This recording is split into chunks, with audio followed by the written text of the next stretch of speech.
Senator Grace Poe sa liderato ng Senado ang schedule para sa pagtalakay sa prangkisa ng SMNI. Sa ngayon kasi, hindi prioridad ang pagtalakay ng franchise bill.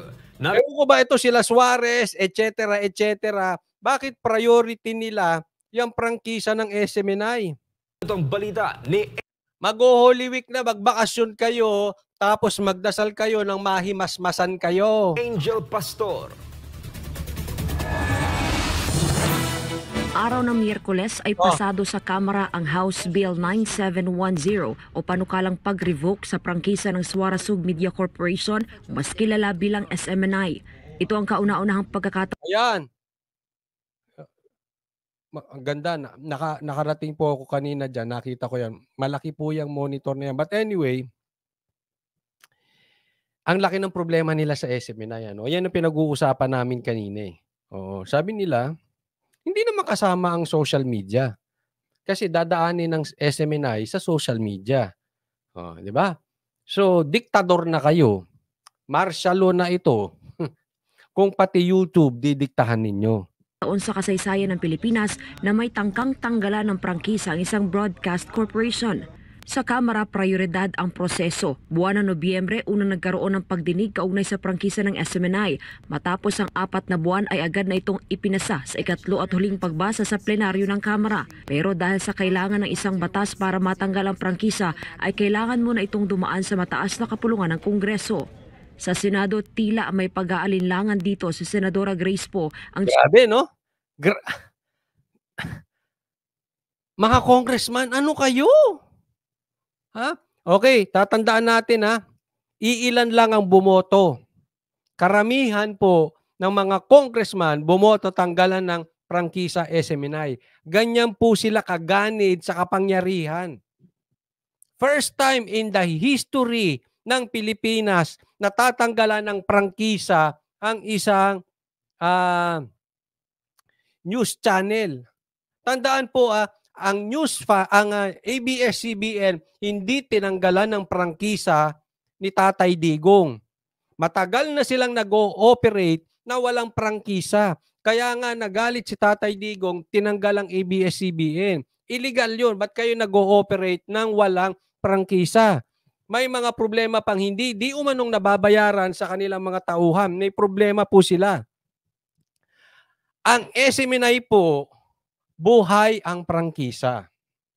And as far as I'm concerned, wala pong namamaltrato sa mga empleyado ng SMNI. I'm telling you the truth, hindi po ako nagsisinungaling sa inyo. Kasi naoobserbahan ko Nagkukwentuhan nga kami ni Boss Dada TV kanina. Sabi ko, ang galing din ni Pastor, no? Ang galing niyang mag-alaga ng tao. Kasi halata mo yung tao niya masaya. Masaya sa kanilang ginagawa. Alam mo, sila yung nagpa-practice ng pagka-Kristiyano. Ano yun? Extra mile. Yung mga workers nila, grabe. Kahit na lang si Miss Hana angkor yan. Pero kung magkapag-assist sa banateros, hindi mo makitaan na, oy, angkor ako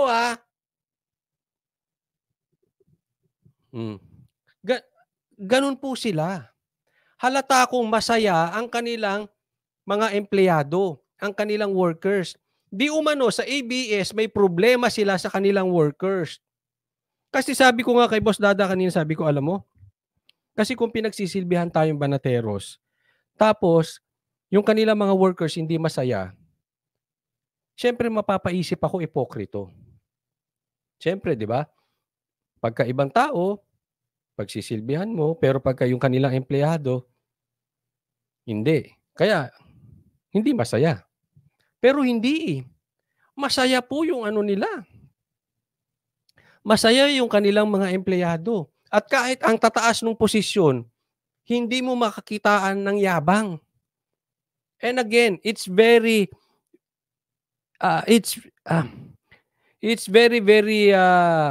obvious yung kanilang extra mile. Yan po ang dapat matutunan ng mga empleyado sa gobyerno. Huwag po kayo magagalit sa mga empleyado ng gobyerno, ha? Kasi minsan masusungit kayo Hindi man lahat. Marami. Karamihan. Ang susungit nyo. Ito hindi. Yung hindi na nila trabaho, tinatrabaho pa. Matindi talaga. Extra mile, bilis kilos pa. Grabe. Kaya alam ko masaya sila eh. Kaya sa totoo, walang problema sa SMNI. Ginagawan ng problema na itong kamera. Ang ABS-CBN po, walang prangkisa nag-ooperate. Ang SMNI may prangkisa. Tapos tatanggalan nyo ng prangkisa. Ano ba? Nasa martial law ba tayo?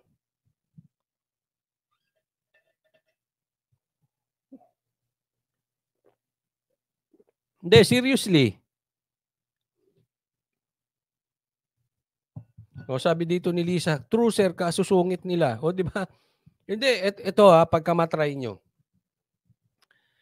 Doon sa mga hindi members ng KOJC at hindi workers ng SMNI, pag nagawi ka sa kanila, you will see the difference. Right away, you will see the difference. Yan ang sana sana magkaroon ng immersion yung mga empleyado ng gobyerno diyan. Makita nila yung asta. Diba? Ang babait ng mga tao. Binabanatan pa nga ni Byron, pero ni Banat Bay, pero ang babait pa. Ang bait sa kanya ni MJ, nila Admar, si Hana, Miss Hana, ang bait. Ang babait nila. Walang ka-ere-ere. Ay, may galit na galit dito. Nagmura na nagmura. Anong ginawa ko? Kayo na nga sumagot dito. Kay Alberto Guangco, galit na galit. Oh.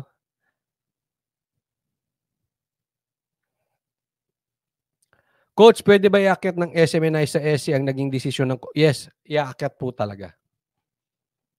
Iakyat nila kasi may grave abuse dito. Grave abuse of power dyan. Chairperson ng Senate Committee on Public Services na siyang nagtatalakay sa isyu ng mga legislative franchises. Sa isang pahayag, sinabi ni Poe na dahil sa ngayon lamang nangyari sa kasaysayan ng Pilipinas na may Tingnan mo, hindi ka nahihiya. Tapatin nga kita, tambaloslos. Hindi ka nahihiya. Ngayon lang nangyari yan. Oh?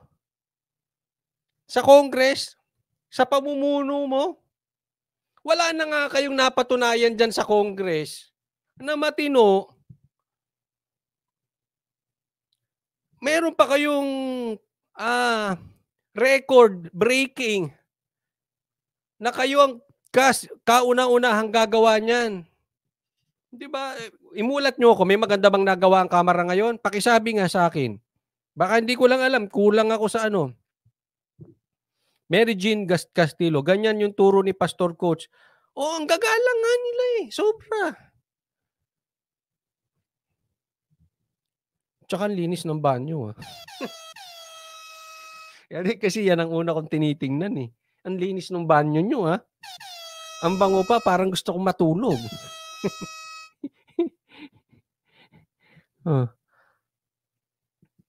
Tatanggalan ng prangkisa ay kailangan ito ng masusing pag-aaral at paghimay.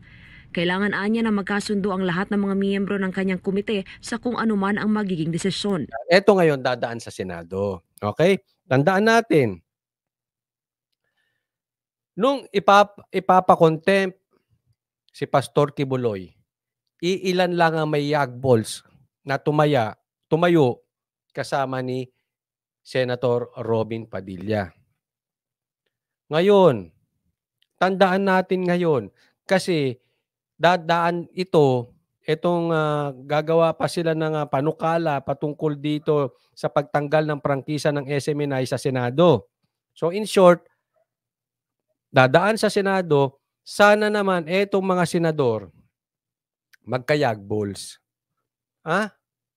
Rapi, Tulpo, wag ka lang sigaw ng sigaw, ha? Wag ka lang sigaw ng sigaw, ha? Sana manindigan ka dyan. Oh. Bongo, Bato, kung sino-sino pa. Hindi ko alam kung sino ang mga magdidesisyon dyan. Pero huwag niyong hayaan na ang isang kalapastanganan, ang pagiging pag-abuso ng kapangyarihan ay pababayaan ninyo. Huwag kayong papabuli sa kamara. Tandaan nyo, mas malaki ang mandato niyo. Mas malaki ang boto ninyo. Mas malaki ang pag-asa ninyong tumaas sa Senado. Pwede pa kayo maging Vice President at President. Hayaan mo na yung mga congressman, mga walang pag-asa karamihan doon. May pag-asa lang doon si Pulong. Yung iba. Pero karamihan doon walang pag-asa sa national. Hanggang doon na lang sila. Huwag kayong papauto dyan sa mga yan. Huwag kayong papa-under sa Congress. Dapat kayong mga senador manindigan. At abangan po natin kung sino to manindigan. Ay, may chismis po ako. Chismis lang, hindi ko papangalanan naman. Oo, kasi may nakausap ako. Ha? Dati raw siyang empleyado ng isang senado, ng isang senador. Naging empleyado siya. Pero mamaya natin na paalala nyo, ha? Sa editor ko, paalala nyo, ha? Mamaya natin pag-usapan. Kasi mayabang daw talaga. Mayabang. Mamaya pag-usapan natin.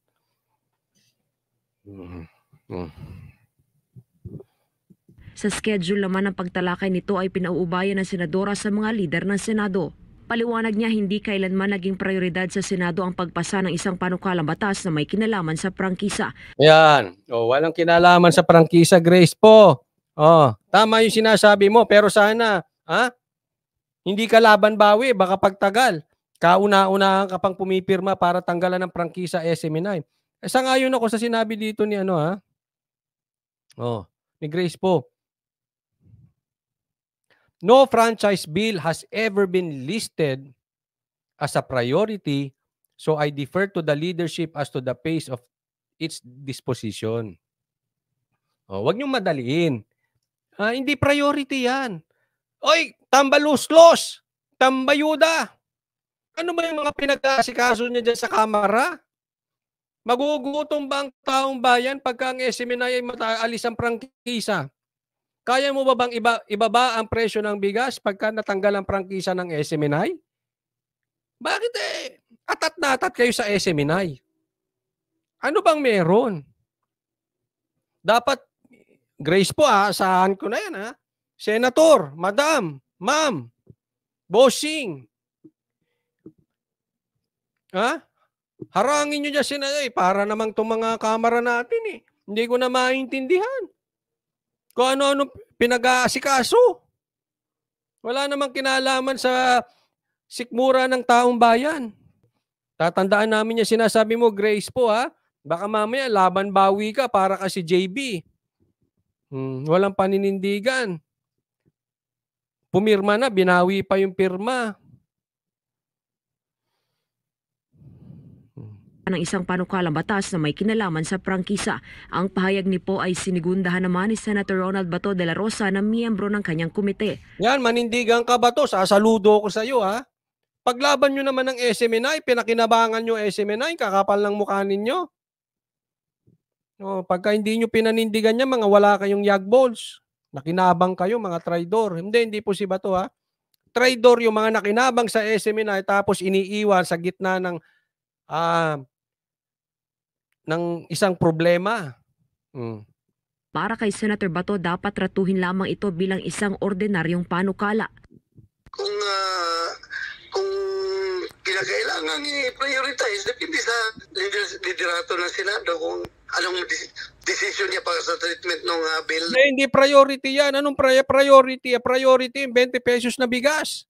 Priority mahuli yung mga smuggler. Sabi nila, your days and number, di nila inaasikaso, Senator. Paalala mo nga. Sabi nila, bilang na araw nyo, hindi naman inaasikaso. Mauuna pa si Pastor, makukulong. Kita mo kung paano pinagtulungan si Pastor, tinuyog. Yung smuggler, hindi na nawala na. Ayan. Pero hindi ko mananawagan na i-priority.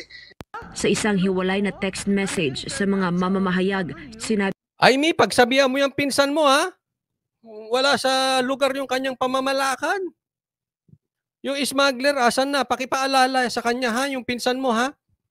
Yung smuggler, wala na. Masaya na, hayahay na buhay. Tapos aasakasuhin, tanggal na ng prangkisa ang SMNI. Sabi ni Senadora Amy Marcos na Babanatan ko talaga kayo sa SMNI. Sinasabi ko sa inyo. Pag hindi nyo inasikaso yung mga smuggler na yan, wala siyang nakikitang anumang matibay na dahilan kung bakit hindi dapat ratuhin ang HB 9710 tulad ng ibang panukalang batas. Para sa Diyos at Pilipinas kung mahal sikasuhin nyo yan, ha? Sinasabi ko sa inyo. Ipi-play ko na ipi-play dyan. Your days are numbered, sabi nyo. SMNI, pakihanap, ha?